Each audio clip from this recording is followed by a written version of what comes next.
Olá, bem-vindo ao Memorial Casa, eu sou o Thiago Borba. Estaremos aqui juntos hoje, louvando o nosso Senhor, cultuando a Ele, adorando e também recebendo uma palavra dele direto para os nossos corações. Queria começar orando com você, feche seus olhos, vamos dedicar esse tempo aqui para falarmos com o nosso Deus. Pai amado, obrigado, Pai. Obrigado pelo privilégio de estarmos aqui te cultuando neste momento, separando um tempo, Pai, para sermos ministrados pelo Senhor. Clamamos por tua gloriosa presença em nossas vidas, que o Senhor fale aos nossos corações, prepare os nossos corações para que seja terreno fértil para aquilo que o Senhor tem para nós neste momento aqui. Que o Senhor possa estar abençoando cada irmão, cada irmã, cada pessoa que tem te buscado aqui através do nosso Memorial Casa, Pai, para receber do Senhor uma porção daquilo que o Senhor tem de especial para cada um de nós. É a oração que te fazemos, agradecidos em nome de Jesus. Amém. Amém, amém. Bom, agora nós teremos um período de louvor. Aproveite para você oferecer o seu melhor, nós oferecermos o nosso melhor em louvor e adoração ao Senhor, e já já a gente volta.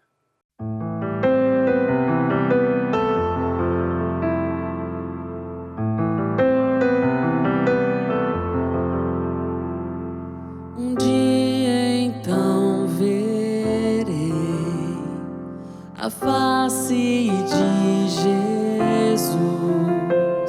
Um dia eu tocarei em tuas marcas. Em breve eu olharei nos olhos de Jesus e Ele enxugará as minhas lágrimas, e até lá eu buscarei, e até lá eu clamarei, por tua volta esperarei. Maranata, Maranata, Ele virá pra me buscar. Sobre as nuvens Ele voltará e sua igreja vai subir, subir, e pra sempre adorarei.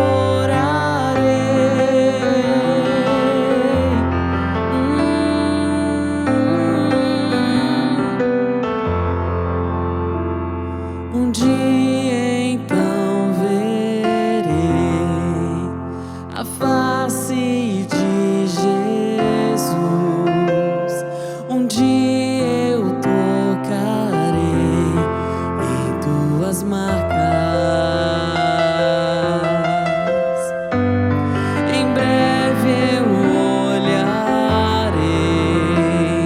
nos olhos de Jesus e Ele enxugará as minhas lágrimas,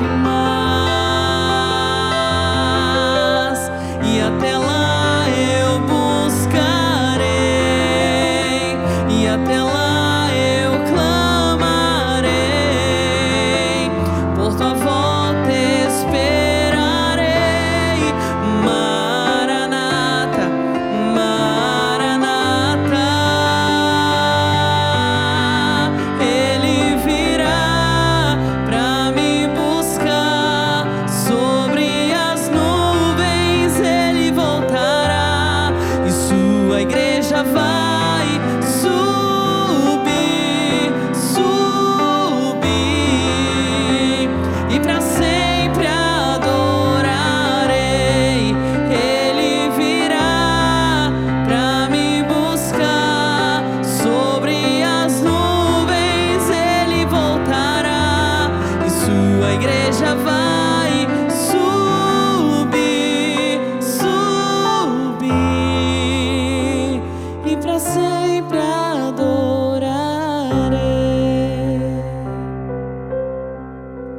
Pelo sangue, pelo sangue, eu entrarei na presença do Pai. Pelo sangue pelo nome, pelo nome, eu entrarei pelas portas dos céus, pelo nome, pelo sangue, pelo sangue. Eu entrarei na presença do Pai, pelo sangue, pelo nome, pelo nome. Eu entrarei pelas portas dos céus, pelo nome.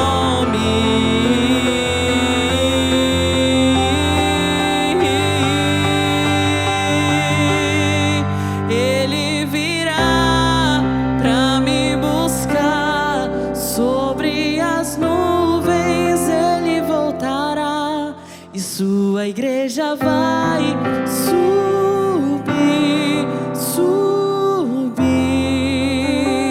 e pra sempre adorarei.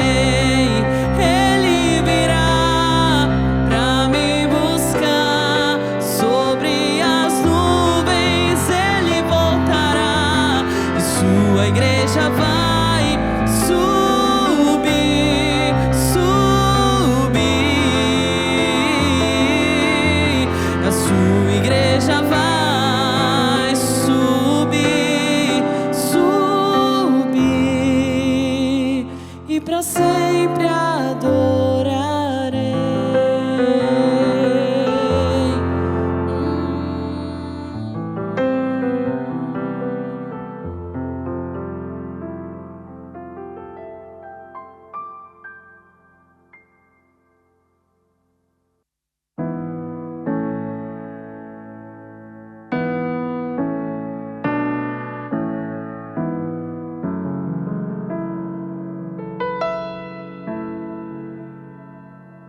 Não há outro nome igual, maior que a terra, céu e mar. Sua glória todos hão de ver e a ele se render. Igual outro não há. Sua face brilha mais que o sol.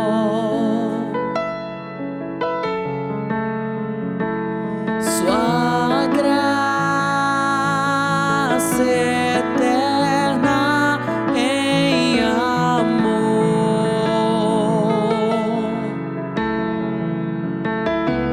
O Rei que soberano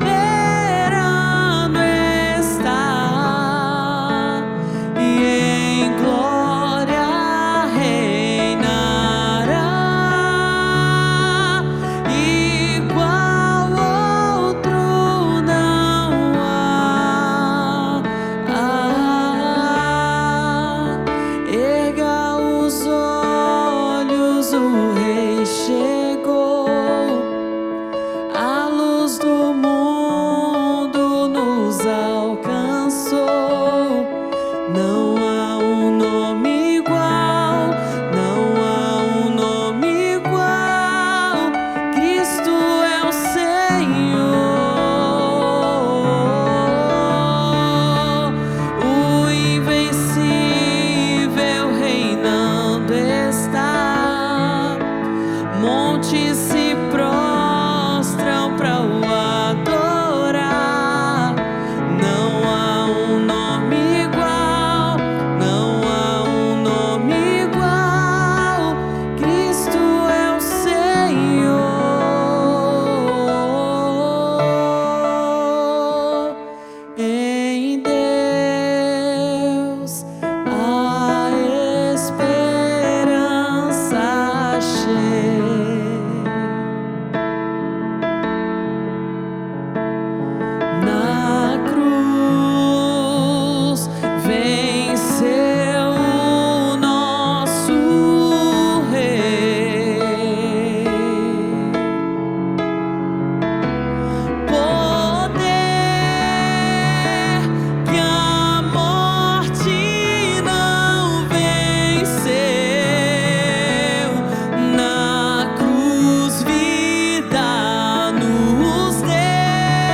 montes se prostram para o adorar.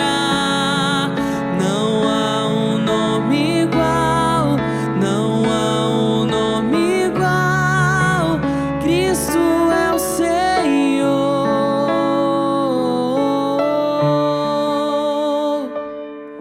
Com teu poder, cadeias se rompem, terra e céus adoram teu nome, o nome de Jesus.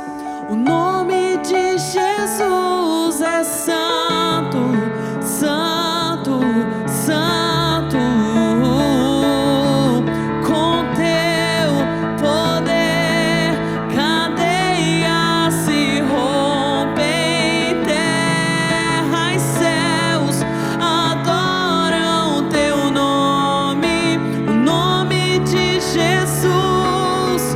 O nome de Jesus é santo, santo, santo. Erga os olhos, o Rei chegou. A luz do mundo nos alcançou. Não há um nome igual, não há um nome igual. Cristo é o Senhor,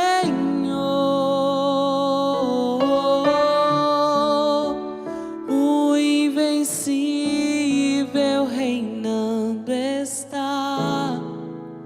Montes se prostram para o adorar.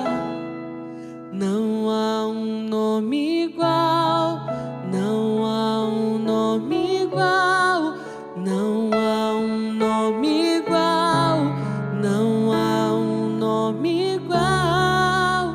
Jesus.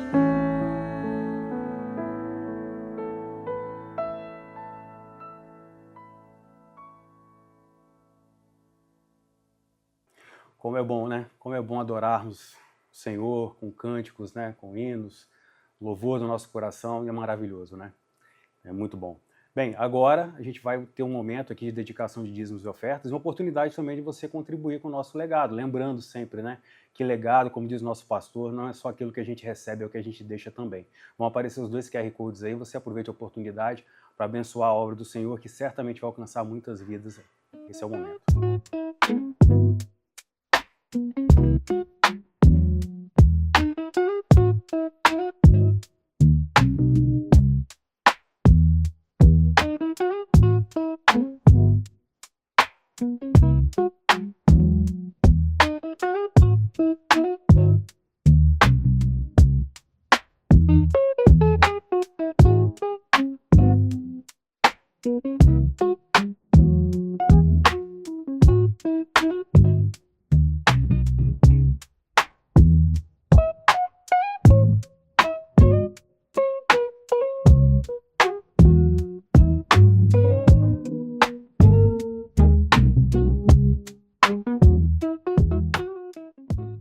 Bem, eu quero iniciar aqui esse momento de compartilhamento na palavra que o Senhor trouxe ao meu coração e que eu quero compartilhar com você. Eu quero começar com uma provocação aqui, uma pergunta. Você sabe quanto custou a nossa reconciliação com Deus? O perdão dos nossos pecados? Certamente você imagina, né, o que eu quero dizer com essa pergunta. Mas eu quero acrescentar uma outra. E o valor que você tem dado a isso? O valor que temos dado a isso? É uma pergunta que parece um pouco capciosa, né? Então pensa nisso. Qual o custo e qual o valor da cruz para você, para mim, para nós? Bom, a gente vai refletir sobre um texto que está lá no Evangelho segundo Marcos, capítulo 14, a partir do verso 32 ao 37, e depois a gente vai fazer um pequeno salto até o verso 41 e finalizar com o verso 42. Eu estou usando aqui a versão Almeida Corrigida Fiel. E a minha versão diz o seguinte, verso 32. E foram a um lugar chamado Getsêmani, e disse aos seus discípulos, assentai-vos aqui enquanto eu oro. E tomou consigo a Pedro e a Tiago e a João e começou a ter pavor e a angustiar-se. E disse-lhes, a minha alma está profundamente triste até a morte, ficai aqui e vigiai. E, tendo ido um pouco mais adiante, prostrou-se em terra e orou para que, se fosse possível, passasse dele aquela hora. E disse: Abba, Pai, todas as coisas te são possíveis. Afasta de mim este cálice. Não seja, porém, o que eu quero, mas o que tu queres. E chegando, achou-os dormindo. E disse a Pedro: Simão, dormes? Não podes vigiar 1 hora? Agora saltemos para o verso 41. E voltou terceira vez e disse-lhes: Dormi agora e descansai. Basta, é chegada a hora. Eis que o Filho do Homem vai ser entregue nas mãos dos pecadores. Levantai-vos, vamos, eis que está perto o que me trai. Terminamos aqui com o verso 42. Eu quero orar mais uma vez com você. Oremos, Senhor Deus, pedimos ao Senhor agora que abra nossa mente e o nosso coração para aquilo que o Senhor tem para cada um de nós aqui na ministração dessa palavra. Usa-nos conforme a tua vontade, Senhor Deus. Fala conosco aquilo que o Senhor tem de maneira especial para cada um de nós e que possamos terminar, Pai, esse período nosso aqui de culto ao Senhor, de recebimento da tua palavra, diferente de como começamos, Pai. Seja conosco. Tem misericórdia de nós, é a nossa oração em nome de Jesus. Amém. Bem, amados, é uma passagem bem conhecida, né? Aqui Jesus se retira para orar após já ter caminhado bastante, já no final do seu ministério terreno. No Evangelho, segundo Marcos, aqui onde as coisas acontecem bem mais rápido, né, do que no Evangelho de Mateus, do que no Evangelho de Lucas, ele tinha sido ungido em Betânia, de Betânia foi para Jerusalém, Jerusalém houve a ceia, ele conversou com seus discípulos, né, e logo após a ceia, logo após ele ter prenunciado a traição e tudo que haveria de acontecer com ele, ele se retira para o Monte das Oliveiras para orar pela última vez. Então, tanto que o Senhor Jesus já tinha feito, nós conhecemos seus milagres, suas curas, os seus debates com os fariseus, né? Esse era o momento histórico que estava acontecendo aqui nesse texto que foi separado. Nos outros evangelhos também de Mateus e Lucas, esse fato também ele é relatado, mas eu escolhi o evangelho de Marcos pela dramaticidade e pelo que a gente tem para conversar aqui nesse momento. A maneira como Marcos relata esse momento da oração de Jesus, ela fala comigo de uma maneira muito especial e eu também espero que da mesma forma fale com você. Então ali nós temos Jesus extremamente angustiado. Ele sai com os discípulos, vai até o jardim de Getsêmani, que ficava no sopé do Monte das Oliveiras, com seus discípulos, e dali ele separa os 3 do seu círculo mais íntimo, Pedro, Tiago e João, e leva um pouco mais adiante com ele.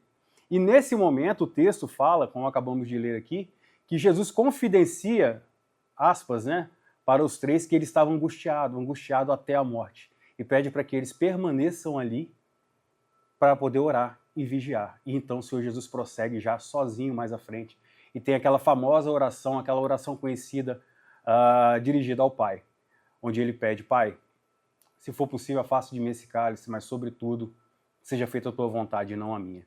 Então eu quero destacar aqui, amados, o seguinte: de que cálice Jesus falava? Né? Pode passar despercebido aqui, mas é algo importante para pontuarmos diante da nossa mensagem, diante da nossa conversa aqui, onde vamos refletir sobre o custo e o valor da cruz. A reflexão sobre o cálice ela é muito importante.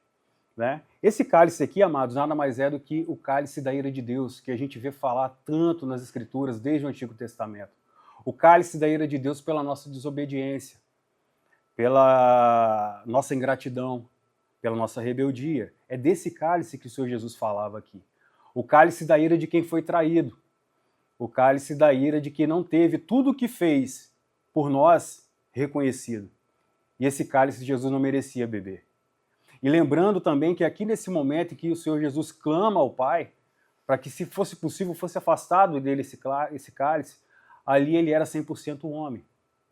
Era o homem, o Filho do homem, Jesus ali clamando a Deus, já sabendo as dores que ele viria passar, o sofrimento pelo qual ele iria passar, o tipo de morte, né, na qual ele iria padecer. Ele prenunciou isso lá em Betânia, quando ele foi ungido. Lembra do episódio lá da mulher com o frasco de alabastro, que unge ele com perfume, e ele disse que ele estava sendo ungido ali, perfumado, para o funeral dele, para o sepultamento dele. Então o Senhor Jesus tinha consciência, até mesmo através dos profetas, de como ele deveria passar e de como ele deveria cumprir o propósito dele. Então ele estava extremamente angustiado, e clamou a Deus para que fosse passado dele esse cálice que era meu, que era seu, que era de todos nós, mas ele tomou. E aí eu chamo a sua atenção porque nós falamos sobre custo e valor, né? Então quero destacar para você que aqui está o custo da nossa salvação, aqui está o custo da nossa redenção, aqui está o custo da nossa reconciliação com Deus. O sangue de um homem inocente, de um homem que não merecia a morte que nós merecíamos. Isso foi o que custou. Nós podemos estar aqui hoje tocando nesse nome precioso, podemos estar dirigindo nossas orações a Deus de maneira livre, né, de maneira alegre, né, de maneira espontânea, sem o véu que nos separava dele, né, com acesso totalmente livre. Mas esse foi o custo, o sangue de um inocente. Então o Senhor clamou ali, o Senhor Jesus clamou de maneira angustiada, e ele confidenciou isso aos 3 apóstolos do seu círculo mais íntimo. E aí, após esse clamor, o Senhor Jesus ele retorna. E eis que ele encontra os 3 dormindo. Né? E aí eu quero chamar a sua atenção agora para a segunda pergunta que eu fiz, a pergunta sobre o valor, que eu até usei a expressão capciosa, parecia que tinha uma pegadinha, mas na verdade é para instigar a reflexão. E aqui agora a gente vai falar do valor da cruz. Lembre-se que o Senhor Jesus confidenciou aos 3 que ele estava extremamente angustiado, até a morte, segundo palavras dele. Ele falou isso para os 3 e pediu para que eles permanecessem ali e orassem e vigiassem enquanto ele fosse mais adiante. E aí a gente saltou no texto, né, para o verso 41, porque isso se repetiu mais 2 vezes, completando 3 vezes que o Senhor Jesus volta e encontra os 3 dormindo. Né? E aí, amado, eu quero falar com você, meu amado, minha amada irmã, sobre o valor. Quero falar com você sobre o valor da cruz. Porque o valor já é algo subjetivo. O custo, a gente vai ver um pouco mais à frente, o custo é algo que está posto, mas o valor diz respeito ao significado que a gente atribui àquilo que nós recebemos. Os 3 faziam parte do círculo mais íntimo de Jesus. Dentre tantos discípulos, dentre os 12 apóstolos, tinha esses 3 que eram mais próximos. Que o Senhor confidenciou a angústia que ele estava passando, que ele estava vivendo. E ele tinha dito também, em outras passagens, nós podemos ver, que ele prenunciou o tipo de morte, avisou sobre tudo que estava para acontecer. Mas me parece que isso não fez com que eles ainda alcançassem a profundidade e a gravidade da situação, ao ponto de serem encontrados dormindo. E nós sabemos, pela narrativa bíblica, que logo em seguida, né, Judas chega acompanhado, né, de uma comitiva, e Jesus é preso e tem esse início ali, todo o martírio do Senhor Jesus até culminar com a morte dele na cruz ali no Gólgota. Então, assim, a impressão que me dá é que talvez os 3 ainda não tivessem entendido verdadeiramente o que estava acontecendo ali. Não é verdade? E aí eu posso falar de valor. Qual o valor que eles davam, né, para tudo aquilo que o Senhor Jesus estava ministrando, passou 3 anos ministrando, caminhando, falando sobre aquilo com eles, como eles absorveram aquilo? Qual foi o significado daquilo para cada um deles? Né? Bom, tem uma frase que eu gosto muito, atribuída, né, na verdade, é dela, isso está no livro dela lá, O Caminho da Perfeição, a Santa Teresa d'Ávila, que é um pedaço de uma frase que diz assim: é justo que muito custe o que muito vale. Eu gosto muito dessa frase, ela é aplicada num outro contexto no livro, mas não totalmente diferente desse que a gente vai conversar aqui, porque ela diz o seguinte: se recebemos dessa água para bebermos, da água pura, da água viva, do Evangelho, da presença do Senhor Jesus em nossa vida, é justo que isso custe muito, porque vale muito. Então eu gosto muito dessa frase, e essa frase ela saltou para mim uma vez, após eu ter lido essa obra da Santa Teresa, num momento de devocional com o Senhor, e que ele falou justamente sobre custo e valor. E eu quero deixar para você aqui, então, a diferenciação e a resposta para aquela pergunta que eu fiz no início. Custo, amado, eu entendo o custo como algo objetivo. Custo é algo que está posto independentemente da narrativa, independentemente do que digam, independentemente de uma tentativa de transmutar a verdade em mentira. Com relação à cruz, por exemplo, o custo, eu falei para você instantes atrás, o custo foi a morte de um inocente. O custo da nossa reconciliação com Deus e de termos afastado de nós o cálice da ira de Deus, que era o que merecíamos, foi a morte de um inocente, um homem sem pecado, o único homem sem pecado que andou aqui nesse mundo. Esse é o custo. E não há nada que possa mudar isso. Não há ateísmo que possa mudar isso. Não há nenhum pensamento religioso ou filosófico que possa mudar isso. O custo foi pago. O preço foi pago. A morte do inocente na cruz. João 3,16, né? E Deus amou o mundo de tal maneira que deu seu único filho para que todo aquele que nele crê não pereça. A salvação está disponível para todos. O custo foi pago para todos. Então o custo ele é algo objetivo. E o custo da cruz ele está aí disponível para toda a humanidade. Basta crer em Jesus e entregar a sua vida a Ele e reconhecê-lo como seu único e suficiente Salvador. Isso é custo. Isso é custo. Agora, valor já é algo que pode ser relativizado. O valor depende muito dos olhos de quem vê, o valor depende muito do coração de quem recebe, né? O valor, como costumo dizer, é algo subjetivo. O que é um copo d'água para quem vive num país como o nosso, salvo algumas regiões que sofrem com a escassez de água, mas é uma realidade isolada, infelizmente, né? Mas o que é um copo d'água para quem vive numa abundância? Né? Quanto nós desperdiçamos, né? Eu observo muito isso na minha casa, muitas vezes, quando eu pego um restinho de água no copo que está quente, jogo fora para colocar uma água gelada para beber, né? Ou uma água que está parada num copo ali há muito tempo, às vezes até um copo cheio, mas eu não sei o que aconteceu e jogo aquela água fora. Agora, o que é um copo d'água para quem vive num deserto? O que é um copo d'água para quem vive na escassez? Não é verdade? Então o valor ele muda, não é? Então, com relação à cruz também, o valor ele pode passar por essa transformação, por essa mudança. Ele pode variar de pessoa para pessoa. Isso é entre nós, entre mim, entre você, cada um de nós aqui e Deus. Essa é uma questão personalíssima do nosso relacionamento com Deus. Qual o valor que nós temos dado à cruz? Qual o significado da cruz para a nossa vida, para a minha vida, para a sua vida, né?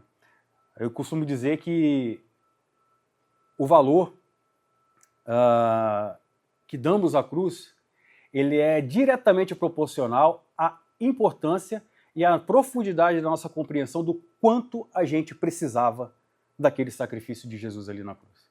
Quanto mais a gente entende quão desesperadora era a nossa situação sem Cristo e qual o destino que nos aguardava sem Jesus, quanto mais a gente medita nisso, quanto mais a gente se aprofunda nessa reflexão, mais nós percebemos como era desesperadora a nossa situação sem Jesus. E aí nós passamos a valorizar. E aí o valor aumenta, o valor cresce, porque entendemos a necessidade, a profundidade, a dimensão daquilo que foi conquistado ali na cruz do Calvário por nós. Essa é que é a verdade. Sabe, amado, talvez essas palavras elas soem um pouco duras, mas sobre o valor que você, que eu, que nós damos à cruz, eu tenho a dizer o seguinte: a nossa vida, ela denuncia ou ela anuncia o valor que nós temos dado ao sacrifício de Jesus na cruz. É muito bom, é maravilhoso, né? Acabamos de ter um período de louvor, de adoração, erguer nossas mãos, fechar nossos olhos, sentirmos, né, o toque do Senhor, sentirmos a ministração do Espírito Santo em nossas vidas. Tudo isso é muito maravilhoso. Sermos alvo da graça salvadora, da misericórdia de Deus, através de milagres que acontecem em nossas vidas todos os dias. Tudo isso é maravilhoso, mas isso precisa gerar uma transformação de vida. A pergunta que eu sempre faço quando alguém traz, né, às vezes nos encontros de célula ou nas conversas que nós temos aí ocasionalmente com irmãos e irmãs que vêm felizes contar um milagre, né? Eu sempre termino com a pergunta: o que você vai fazer com isso agora? O que você vai fazer com esse milagre que você acabou de receber? Como isso vai impactar a sua vida e como você vai usar esse impacto na sua vida para impactar a vida das demais pessoas que o Senhor vai trazer até o seu caminho? Porque é tudo sobre isso. Então a nossa vida ela denuncia ou anuncia a importância, o valor que nós atribuímos à cruz de Jesus, aquele sacrifício realizado ali em nosso benefício, para nos reconciliarmos com Deus. Eu gosto muito do texto que está lá em Lucas capítulo 6, um texto bem curtinho, mas que fala a respeito disso, quando Jesus exorta e fala: por que me chamais Senhor, Senhor, se não fazeis o que eu digo? Tem tudo a ver com isso que acabamos de comentar aqui. É muito bom, né? Vivermos em comunidade, vivermos em comunhão, temos uma igreja para falarmos que é nossa, que nós fazemos parte, né? Dizer: olha, eu faço parte da Igreja Batista Memorial, tudo isso é maravilhoso e seja louvado nosso Deus por esse privilégio que nós temos. Mas, amado, a sua vida, a minha vida, ela precisa ser impactada por essa rotina que nós temos em comunhão, em comunidade, sendo igreja, e nossa vida precisa ser transformada. E aí a nossa vida precisa anunciar esse valor que nós damos àquilo que foi conquistado por nós ali na cruz. Essa é que é a verdade, essa é que é a realidade. Porque no mundo de hoje, amados, quando eu olho o comportamento dos 3 que foram encontrados dormindo ali, eu vejo muito de nós ali. E falando de impacto na vida, a gente tem vivido um tempo de muita urgência e de muito egocentrismo. E as duas coisas trabalhando juntas. A gente quer tudo para agora, do nosso jeito, da nossa forma, no nosso timing, né? E tudo diz respeito a nós, essa é a era que nós temos vivido.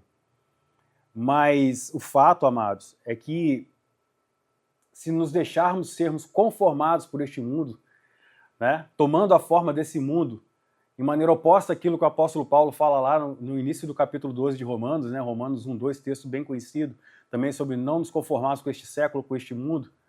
A grande verdade é que quanto mais nos apegarmos à nossa rotina, ao nosso querer das coisas, ao nosso egocentrismo, mais nós vamos nos esquecendo daquilo que já foi conquistado e que é o mais importante que nós já poderíamos receber da parte de Deus, que é a salvação em Cristo Jesus. Quando nós recebemos a salvação em Cristo Jesus e passamos imediatamente a desviar o nosso olhar para outras coisas, nós temos uma tendência muito grande de esquecermos, de diminuirmos o valor daquilo que foi conquistado ali. Essa é que é a verdade. E aí passamos a nos preocupar com as coisas, com esse sistema de coisas, em ter coisas, em parecermos ser alguém para as pessoas, e todas essas demandas que o mundo tem colocado para nós, e nisso o evangelho que deveria residir no nosso coração, que deveria ser o centro da nossa vida, o Senhor Jesus, ele vai sendo colocado em segundo, terceiro, quarto, quinto, sexto plano. Ou seja, já não ocupa mais o centro da nossa vida. E o chamado do Senhor Jesus para nós, amados, é para que, de fato, nós deixemos de maneira voluntária, feliz, e de maneira muito espontânea, que ele ocupe o centro da nossa vida. Porque se não for assim, nós estamos fadados a um final muito, muito, muito triste no que diz respeito à nossa vida no Evangelho. O C.S. Lewis, ele disse no Cristianismo Puro e Simples, que ou o cristianismo ele tem total importância ou ele não tem importância nenhuma. Não existe meio termo, meu amado. Ou você é 100% cristão e você busca viver a sua vida desde o dia em que você disse sim para Jesus, de acordo com aquilo que o Mestre ensinou e aquilo que o Mestre pautou para nós como regra de fé e prática e que nós encontramos na palavra de Deus, ou você simplesmente abandona isso. Não existe meio termo, não tem meio do caminho. O cristianismo ele é radical, como diz o nosso pastor Éder. Ele é radical nesse sentido.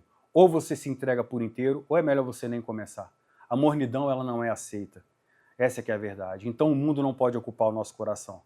Nós temos uma necessidade, um desejo de satisfazer as nossas necessidades materiais.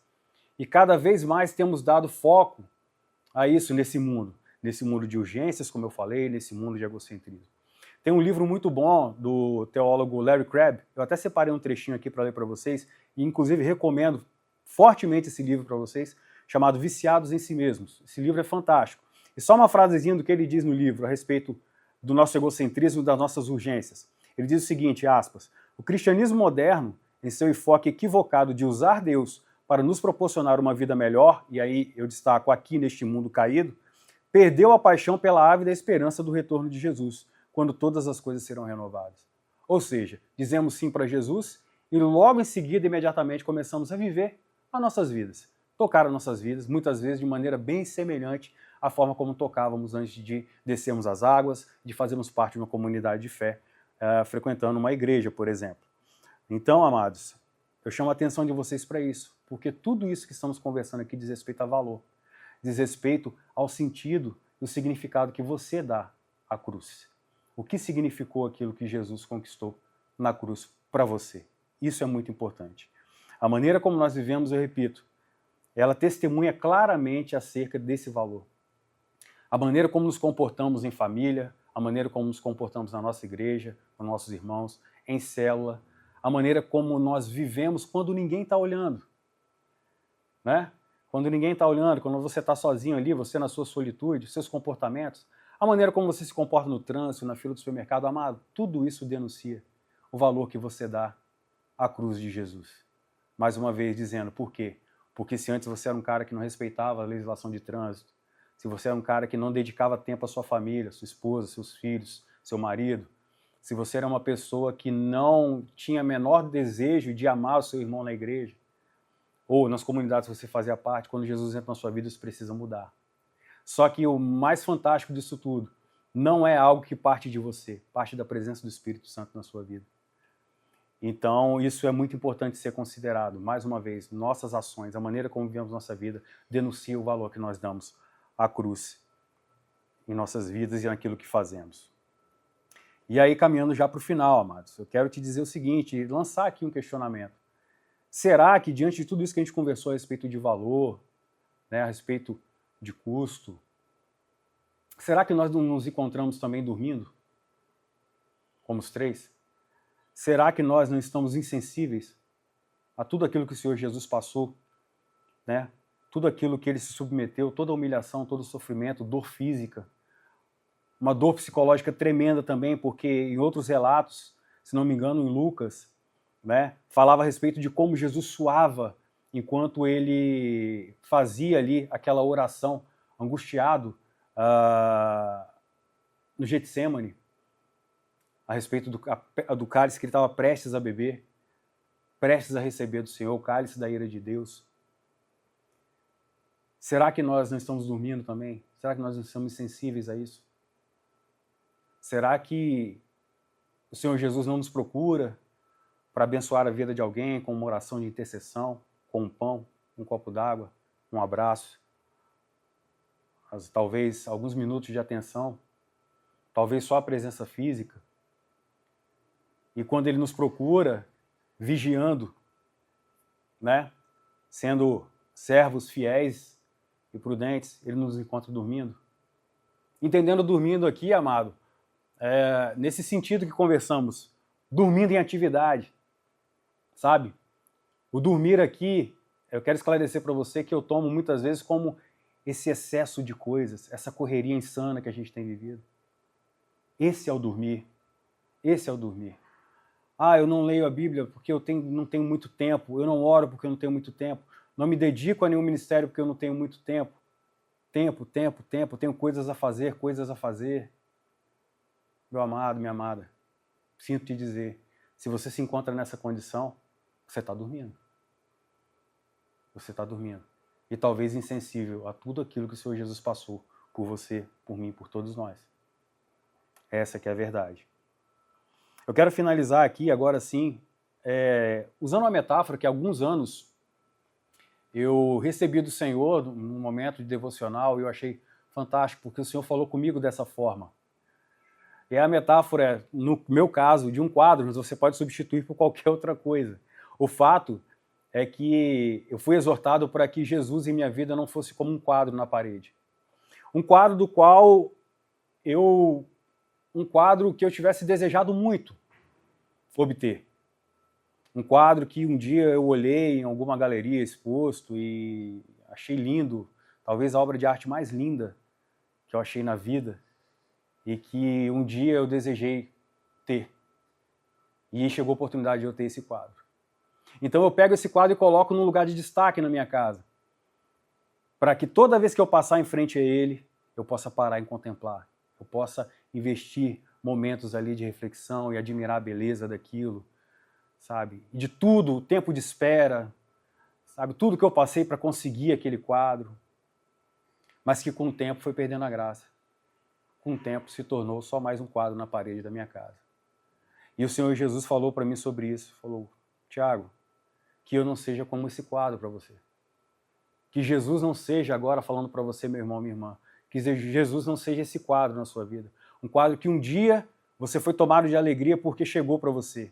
Recebeu o Evangelho, você experimentou ali o primeiro gostinho do que é caminhar com Jesus, sentir, né, o peso dos seus fardos, a sua carga sendo aliviado, uma esperança, né, de que há algo muito além deste mundo tenebroso que a gente tem vivido, e aí você pega e começa a caminhar, mas com o tempo você se acostuma, e você já não dedica mais tempo para contemplar a beleza daquilo ali que você acabou de receber, e que é algo que nós deveríamos dedicar tempo durante todo o resto da nossa vida até que ele venha. Esse é o chamado.